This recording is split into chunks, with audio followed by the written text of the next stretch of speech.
نحمده ونصلي على رسوله الكريم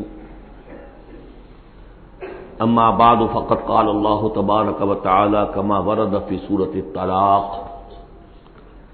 اعوذ بالله من الشيطان الرجيم بسم الله الرحمن الرحيم يا أيها النبي إذا طلقتم النساء فطلقوهن لعدتهن وأحصوا العدة واتقوا الله ربكم لا تخرجوهن من بيوتهن ولا يخرجن إلا أن يأتين بفاحشة مبينة وتلك حدود الله ومن يتعد حدود الله فقد ظلم نفسه لا تدري لعل الله يحدث بعد ذلك أمرا صدق الله العظيم.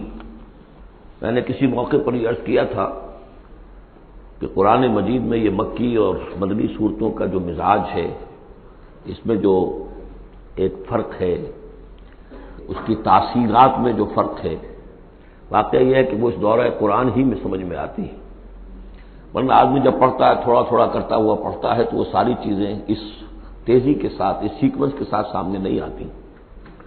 بہرحال مکی قرآن کی اپنی ایک شان ہے، مدنی صورتوں کا اپنا ایک رنگ ہے.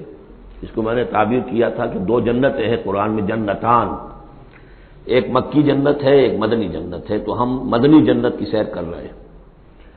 8 صورتیں ہم پڑھ چکے ہیں، اب جو آخری 2 صورتیں رہ گئی ہیں اس گلدستے کی، یہ دونوں نہایت حسین جوڑے کی شکل میں ہیں. یہاں جو علامت ہے جوڑا ہونے کی وہ پہلی تو ایک ہے ظاہری، دونوں صورتیں شروع ہوں گی، سورہ طلاق بھی سورہ تحریم بھی، یا ایھا النبی یا ایھا النبی.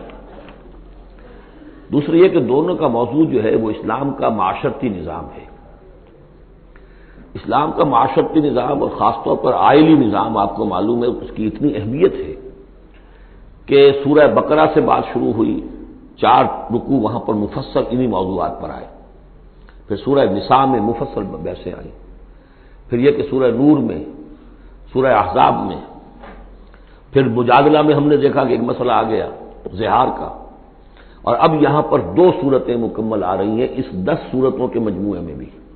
تو اس سے اندازہ ہونا چاہیے کہ اس آئلی قوانین کا اور معاشرتی جو ویلیوز ہیں اسلام کی، ان کی کتنی اہمیت ہے اللہ تعالیٰ کے نزدیک.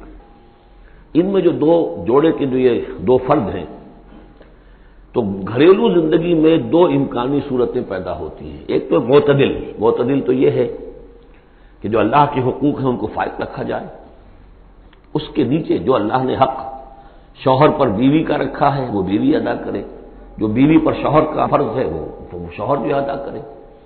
تو یہ فرائض اور حقوق کا ایک توازن ہے جو اللہ تعالیٰ نے قائم کیا ہے. اگر یہ توازن خوبصورتی سے چل رہا ہے، حدود اللہ جو ہیں وہ ٹوٹ نہیں رہی ہیں، کہیں اس میں کوئی رخنا پیدا نہیں ہو رہا ہے، شوہر بھی بیوی بھی اپنے فرائض دینی کو ادا کرنے میں لگے ہوئے ہیں، چاہے ان میں ہائر لیول پر جا کر تھوڑا سا فرق ہو جاتا ہے.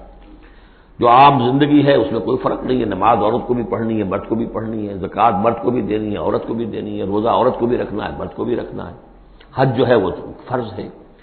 اس کے بعد دعوت و تبلیغ میں آگے تھوڑا سا فرق ہو جائے گا کہ عورتوں کا دائرہ محدود ہو جائے گا، وہ مردوں میں جا کے دعوت و تبلیغ نہیں کریں گی، خواتین میں کریں یا اپنے محرم مردوں میں کریں، لیکن فرضیت قائم رہتی ہے.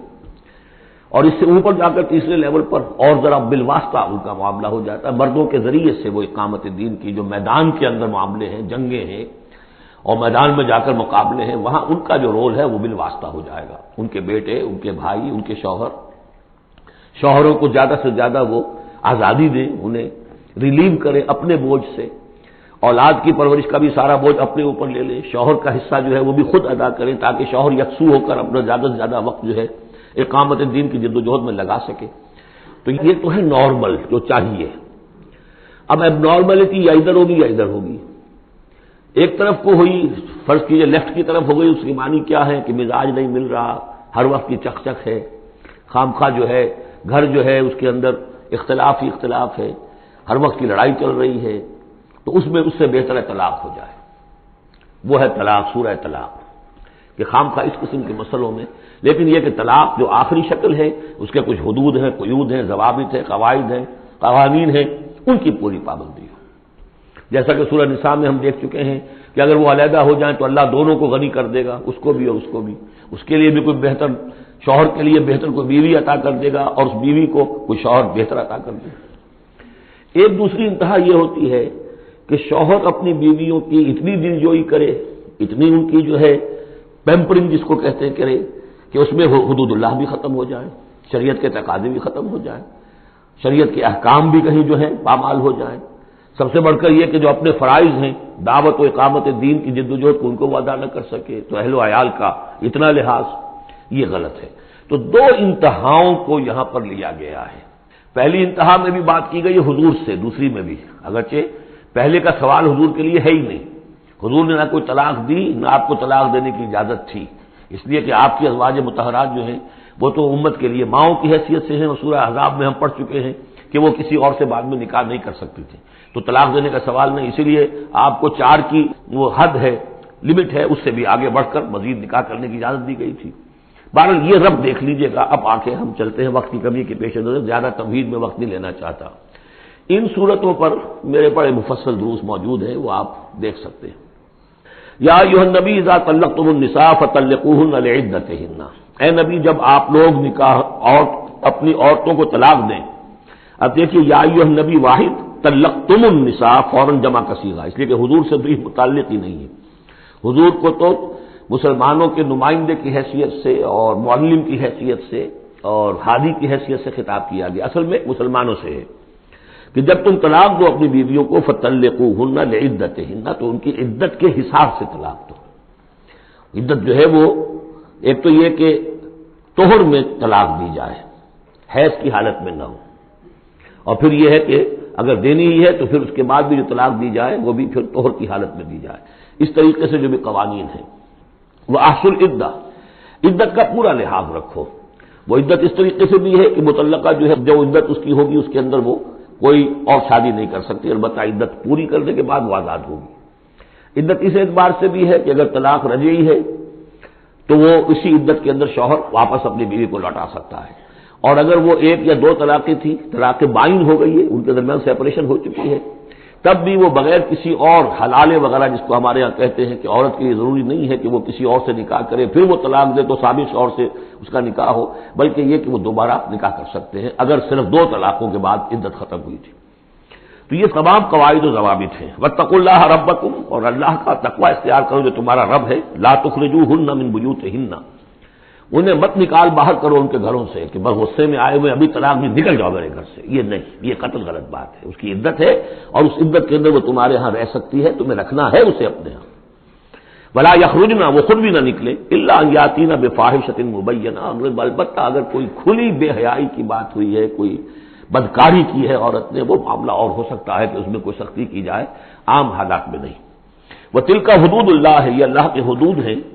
ومن یتعدی حدود اللہ ہے، اور جو اللہ کی حدود سے تجاوز کرے گا فقد ظلم نفسہ، تو اس نے تو اپنے اوپر بڑا ظلم کیا۔ لا تدری لعل اللہ یحدث بعد ذلک امرا، تمہیں نہیں معلوم کہ شاید اس کے بعد اللہ تعالیٰ کوئی نئی صورت پیدا کر دے۔ غصے میں آ کے 1 طلاق دی، بیوی ابھی عدت کے اندر گھر ہی میں ہے، ہو سکتا ہے کہ وہ غصہ ختم ہو جائے، اسی میں 1 ہی طلاق دی تھی رجوع کر لیا جائے، اللہ تعالیٰ کیا پتہ ہے، اور کوئی حالات ایسے پیدا ہو جائے، نئی صورت پیدا ہو جائے کہ اس سے آگے بات بگڑے ہی نہ۔ فَإِذَا بَلَغْنَ أَجَلَهُنَّ، البتہ جب عدت پوری ہو گئی ان کی جو میعاد ہے، اب تمہیں فیصلہ کرنا ہوگا، فَأَمْسِكُوهُنَّ بِمَعْرُوفٍ أَوْ فَارِقُوهُنَّ بِمَعْرُوفٍ، یا تو اب طے کر لو کہ اگر رجوع کرنا ہے تو بس اپنے گھر میں روکو، لیکن بھلے طریقے سے، یہ نہیں کہ انہیں ستانے کے لیے روک لیا جائے، اور فارقوهن، یا پھر ان کو چھوڑ دو، ان سے علیحدگی اختیار کر دو، وہ بھی بالمعروف، بمعروف دستور کے مطابق بھلے طریقے سے۔ وَأَشْهِدُوا ذَوَيْ عَدْلٍ مِّنكُمْ، اور اس رجعت اگر تم رجوع کر رہے ہو تو 2 اپنے گواہوں، 2 اپنوں میں سے جو معتبر لوگ ہوں جن پر اعتماد کیا جا سکتا انہیں گواہ بنا لو کہ میں نے طلاق دی تھی، اب میں اس کو رجوع کر رہا ہوں، تو یہ 2 گواہ اس کے ہیں۔ وَأَقِیمُوا الشَّهَادَةَ لِلَّهِ، اور یہ گواہی قائم کرو اللہ کے لیے۔ ذالکم یوعظ بہ، یہ ہے جو جس کی نصیحت کی جا رہی ہے، من کان یؤمن باللہ والیوم الاخر، اس شخص کو کہ جو ایمان رکھتا ہو اللہ پر اور یوم آخر پر۔ جیسے ہم نے 2 جگہ دیکھا کہ حضور کا اسوہ حسنہ ہے، لیکن کس کے لیے؟ اپنی جگہ تو وہ اسوہ حسنہ کاملہ ہے، لیکن اس سے استفادہ کون کرے گا؟ من کان یرجو اللہ والیوم الاخر وذکر اللہ کثیرا۔ حضرت ابراہیم اور ان کے ساتھیوں کی زندگی میں بھی اسوہ ہے، کس کے لیے؟ من کان یرجو اللہ والیوم الاخر۔ اسی طرح یہاں فرمایا ذالک یوعظ بہ، یہ وعظ اور نصیحت تو کی جا رہی ہے، لیکن کس کے لیے؟ من کان یؤمن باللہ والیوم الاخر، جو ایمان رکھتا ہو اللہ پر اور یوم آخر پر۔ اب اس کے بعد اس سورہ مبارکہ میں یہ بڑا عجیب مقام ہے اس اعتبار سے قرآن کا. عجیب کے معنی کیا ہے؟ دل لبھانے والا، حسین. یہاں اللہ کے تقوی کا جو مقام اور مرتبہ واضح کیا جا رہا ہے اللہ کی نگاہ میں، اگر واقعتاً حقیقی تقوی ہے، صحیح تقوی ہے، قلب کا تقوی ہے، جیسے کہ حضور فرماتے تھے اپنے دست مبارک سے 3 مرتبہ آپ نے اشارہ کیا اپنے سیرہ مبارک کی طرف، التقوی ہا ہونا، التقوی ہا ہونا، التقوی ہا. تقوی یہاں ہوتا ہے. دل میں تقوی ہے تو تقوی ہے. باقی لباس اور وضاقت یہ ساری متقیوں کسی بنا لی اور اندر کا معاملہ نہیں ہے تو یہ بہروپ ہے، یہ تقوی نہیں ہے. لیکن حقیقی تقوی ہو تو پھر اس کا کیا مقام ہے؟ اب دیکھیے پہلی بات آ رہی ہے، وَمَن يَتَّقِ اللَّهَ يَجْعَل لَّهُ مَخْرَجًا. جو شخص اللہ کا تقوی اختیار کرے گا اللہ اس کے لیے راستہ پیدا کر دے گا. جہاں بالکل نظر نہیں آئے گا کہ کوئی راستہ، اللہ راستہ پیدا کر دے گا. بالکل نظر نہیں آ رہا تھا موسیٰ کے ساتھیوں کو کہ اب کیسے بچیں گے، پیچھے لشکر آگے، آگے سمندر ہے، اللہ نے راستہ پیدا کیا. خود حضرت ابو بکر کا جو حال ہو گیا تھا کہ حضور اگر انہوں نے ذرا بھی دیکھ لیا، نیچے اپنے قدموں کی طرف بھی نگاہ ڈالی تو ہم نظر آ جائیں گے. آپ نے فرمایا لا تحزن ان اللہ معنا، راستہ نکالتا اللہ. پھر حضور گئے طائف، لیکن وہاں سے خالی ہاتھ آئے. مدینے میں اللہ نے خود ہی کھڑکی کھول دی، 6 آدمی ایمان لے آئے. آپ گئے ہی نہیں اور وہاں انقلاب بھی آ گیا. عظیم. اس اعتبار سے اللہ مخرج پیدا کرتا ہے. تم صحیح طریقے پر چلتے رہو، تقوی اختیار کرو، صحیح راستے پر جد و جہد کرو. یہ کام اللہ پر چھوڑو. کب اسے منظور ہے اس کا کامیاب ہونا؟ جب ہوگا وہ راستہ ایسا کھول دے گا کہ تمہیں گمان بھی نہیں ہوگا. وَيَرْزُقْهُ مِنْ حَيْثُ لَا يَحْتَسِبُ، اور اسے رزق دے گا وہاں سے جہاں سے اسے گمان بھی نہیں ہوگا. اقامت دین کی جد و جہد ہو، غلبہ دین کی جد و جہد ہو، اپنے آپ کو ان صلاتی و نسکی و محیایا و مماتی اس کا فیصلہ کرنا ہو تو سب سے بڑی رکاوٹ آتی کھائیں گے کیا؟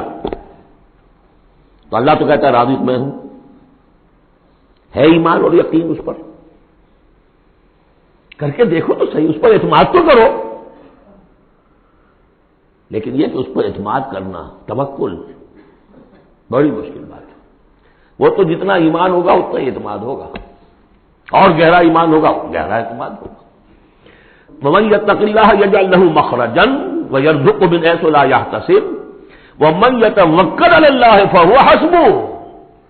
یہ تو ابھی تقوی والے کی بات ہے کہ وہ وہاں سے رزق دے گا جہاں سے اسے ملے گا بھی نہیں، اور جس نے اللہ پر توکل کر لیا تو وہ اس کے لیے بہت کافی ہو جائے گا. توکل کر کے تو دیکھو، حسبہ وہ اس کے لیے کافی ہے.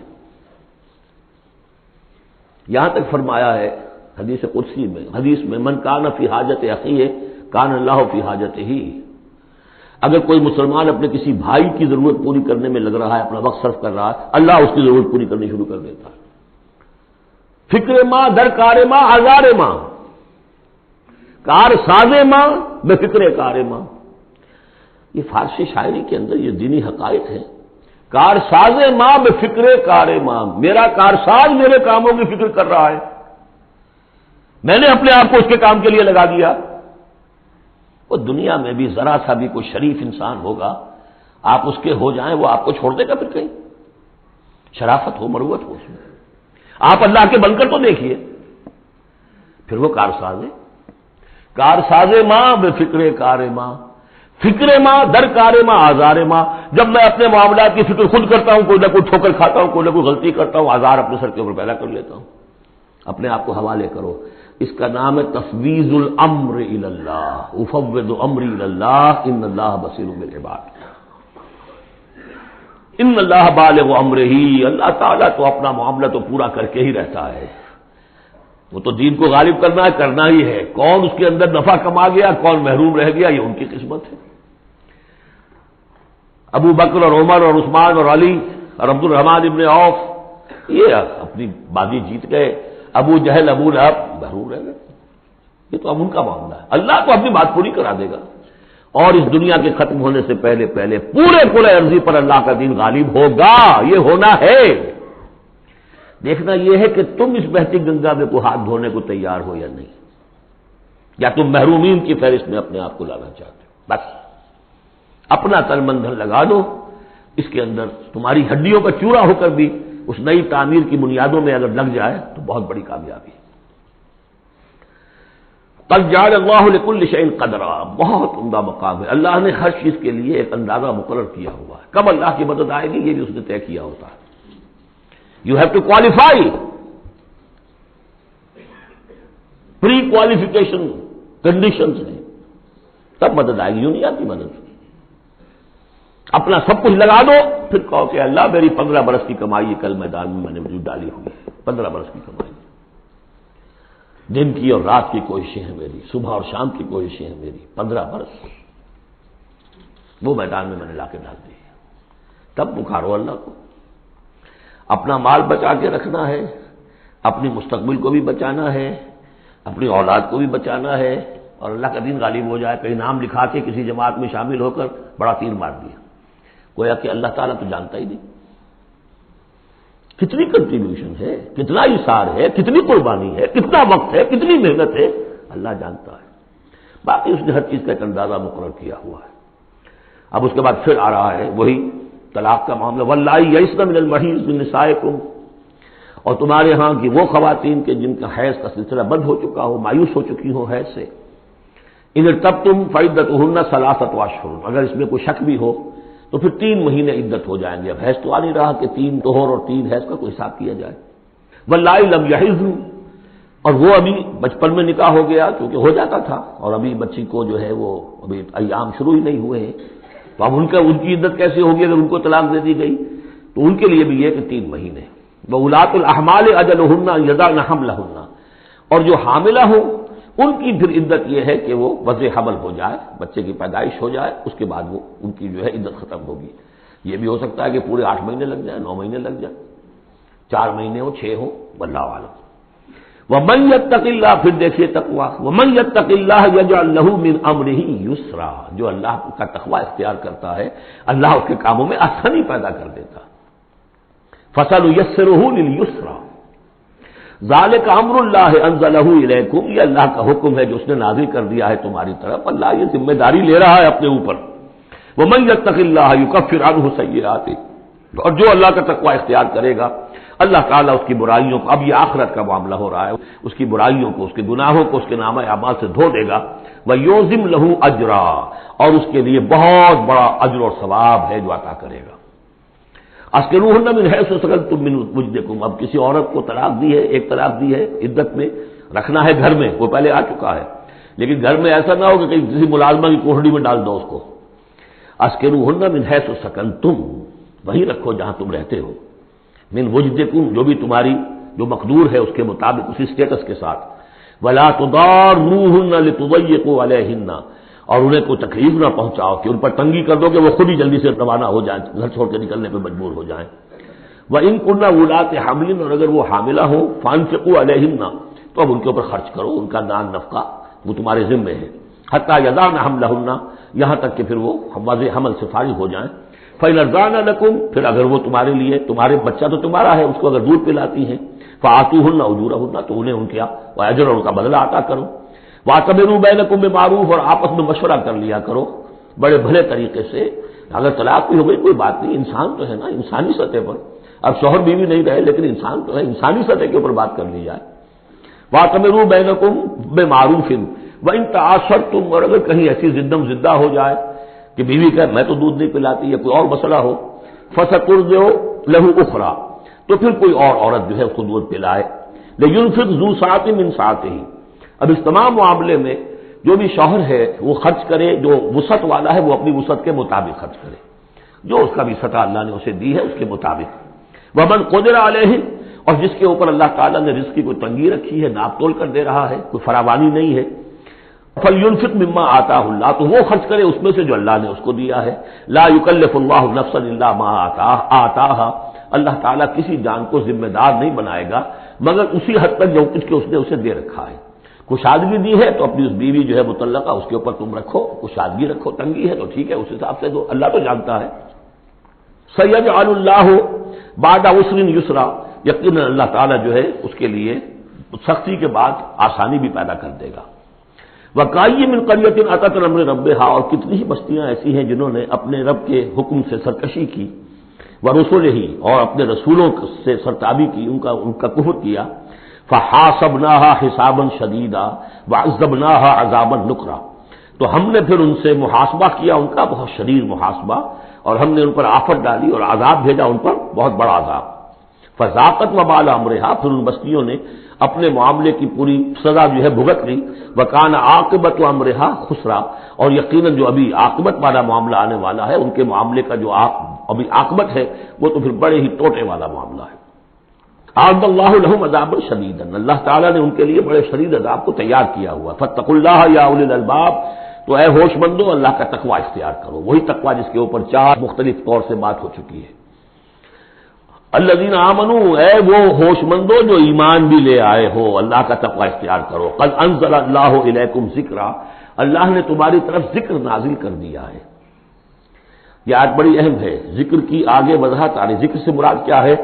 رسولا یتلو علیکم آیات اللہ مبینات لیخرج الذین آمنوا وعملوا الصالحات من الظلمات الی النور، رسول کہ جو پڑھ رہا ہے آیات اللہ کی تم پر، تمہیں سنا رہا ہے، اور وہ آیات بینات ہیں تاکہ نکالے وہ تمہیں، ان لوگوں کو جو ایمان لائے اور جنہوں نے نیک عمل کیے، اندھیروں سے نور کی طرف۔ تو ذکرا، قد انزلنا الیکم ذکرا، اور ذکرا کی وضاحت رسولا یتلو علیکم آیات اللہ مبینات، یہی بات پھر آگے جا کے سورہ بینہ میں آئے گی، ابھی صرف نوٹ کر لیجئے، پھر جا کر بات پوری واضح وہاں ہوگی۔ ومن یؤمن باللہ ویعمل صالحا یدخلہ جنات تجری من تحتہا الانہار خالدین فیہا ابدا، اور جو کوئی اللہ پر ایمان رکھتا ہے اور نیک عمل کرتا ہے، اور نیک عمل سے مراد ایمان کے جملہ تقاضے ہیں۔ اب نیک عمل جب مکے میں جب تھے حضور، نیک عمل کیا تھا؟ ابھی شراب بھی حرام نہیں ہے، جوا بھی حرام نہیں ہے، سود بھی حرام نہیں ہے، پہلے 10 برس نماز پنج گانا بھی نہیں ہے، اس وقت نیک عمل کا کیا مطلب ہے؟ اللہ پر ایمان اور اس کی دعوت، اور تکلیف آئے تو استقامت اور جھیلنا۔ نماز آئی تھی، رات کو کھڑے رہا کرو اللہ کے سامنے، اس وقت کا نیک عمل یہ تھا۔ اب جیسے جیسے آیا مدینے میں آ گئے، اب جہاد ہے، قتال ہے، انفاق ہے، مال خرچ کرو، اب روزہ بھی فرض کیا گیا، اب نماز پنج گانا بھی جو ہے 2 سال پہلے ہو چکی ہے، اب تمہارے اوپر زکوٰۃ بھی ایک نصاب کے حساب سے آ گئی ہے، عشر بھی آ گیا ہے، اب یہ ہے۔ تو جس وقت دین کا جو تقاضا ہے وہ پورا کرنا، جملہ تقاضے، وہ عمل صالح ہے۔ ہمارا تصور یہ ہوتا ہے جہاں قرآن میں عمل صالح آیا، نماز، روزہ، ذکر، یہ اذکار، یہ ہمارے ذہن میں آتا ہے، ہم اس کو پڑھتے ہیں اپنے ذہن میں صرف ان چیزوں کے حوالے سے، جبکہ عمل، جدوجہد، محنت، وہ ہر جگہ جو حکم ہے اس وقت کا حکم ہے۔ وَمَن يُؤْمِن بِاللَّهِ وَيَعْمَلْ صَالِحًا يُدْخِلْهُ جَنَّاتٍ تَجْرِي مِن تَحْتِهَا الْأَنْهَارُ خَالِدِينَ فِيهَا أَبَدًا، وہ داخل کرے گا ان باغات میں جن کے نیچے ندیاں بہتی ہوں گی، اور اس میں وہ رہیں گے ہمیشہ ہمیش، ابدا۔ قد احسن اللہ لہ رزقا، اللہ تعالیٰ نے اس کے لیے بڑا عمدہ رزق فراہم کیا ہے۔ اب ایک آیت آ رہی ہے جو آیات متشابہات میں سے ہے، تاحال اللہ الذی خلق 7 سماوات، جیسے تو یہ کہ 7 آسمانوں کا معاملہ بھی میں بار بار عرض کرتا رہا ہوں کہ ابھی آیات متشابہات میں شمار ہوگا۔ وَمِنَ الْأَرْضِ مِثْلَهُنَّ، اللہ تعالیٰ نے 7 آسمان بنائے ہیں اور زمین میں سے بھی اتنی ہی، ویسی ہی، گویا کہ زمینیں بھی کوئی 7 زمینیں ہیں۔ اب اس پر یہ ہے کہ مختلف مفسرین نے اپنے اپنے اندازے، زمین کے 7 طبقات ہیں یا کچھ اور، لیکن بہرحال ابھی ہم نہیں سمجھ سکیں گے، کوئی 7 زمینیں بھی ہیں، کسی وقت آ کر یہ حقیقت منکشف ہو جائے گی۔ یتنزل الامر بینہن، اور یہ آسمان اور زمین کے درمیان اللہ کا امر نازل ہوتا ہے، جیسے کہ ہم پڑھا ہے سورہ سجدہ میں، یدبر الامر من السماء الى الارض ثم یعرج الیہ فی یوم کان مقدارہ 1000 سنۃ مما تعدون، یہ 1000 سال کی اللہ تعالیٰ کی ایک پلاننگ ہوتی ہے، آسمان سے زمین کی طرف اس کا فیصلہ جو ہے وہ آتا ہے، فرشتے لے کر آتے ہیں، تنفیذ ہوتی ہے، اور پھر یہ کہ وہ امر جو ہے اٹھا لیا جاتا ہے۔ اب اگلے 1000 سال کا دوسرا امر ہے جو اللہ کی طرف سے اگلے دن کا لیے طے ہو چکا ہے۔ لِتَعْلَمُوا أَنَّ اللَّهَ عَلَىٰ كُلِّ شَيْءٍ قَدِيرٌ، تمہیں اس کا یقین رہنا چاہیے کہ اللہ تعالیٰ ہر چیز پر قادر ہے۔ میں نے یہ بات عرض کی ہے کہ 2 صفات اللہ کی ہیں جس میں یہ انتہائی اہمیت کے ساتھ عَلَىٰ كُلِّ شَيْءٍ قَدِيرٌ بِكُلِّ شَيْءٍ عَلِيمٌ، ان 2 صفات کا تو مراقبہ اتنا گہرا ہونا چاہیے کہ کبھی شک نہ آنے پائے کسی چیز کے بارے میں۔ وَأَنَّ اللَّهَ قَدْ أَحَاطَ بِكُلِّ شَيْءٍ علما، دیکھیے دوسری بھی آ گئی، علم، اور یہ کہ اس نے ہر شے کا، اس کے علم کا احاطہ کیا ہوا ہے۔ نہ اس کی قدرت سے باہر کچھ ہے، نہ اس کے علم سے باہر کچھ ہے۔ بارک اللہ لی و لکم فی القرآن العظیم ونفعنی وإیاکم بالآیات والذکر الحکیم۔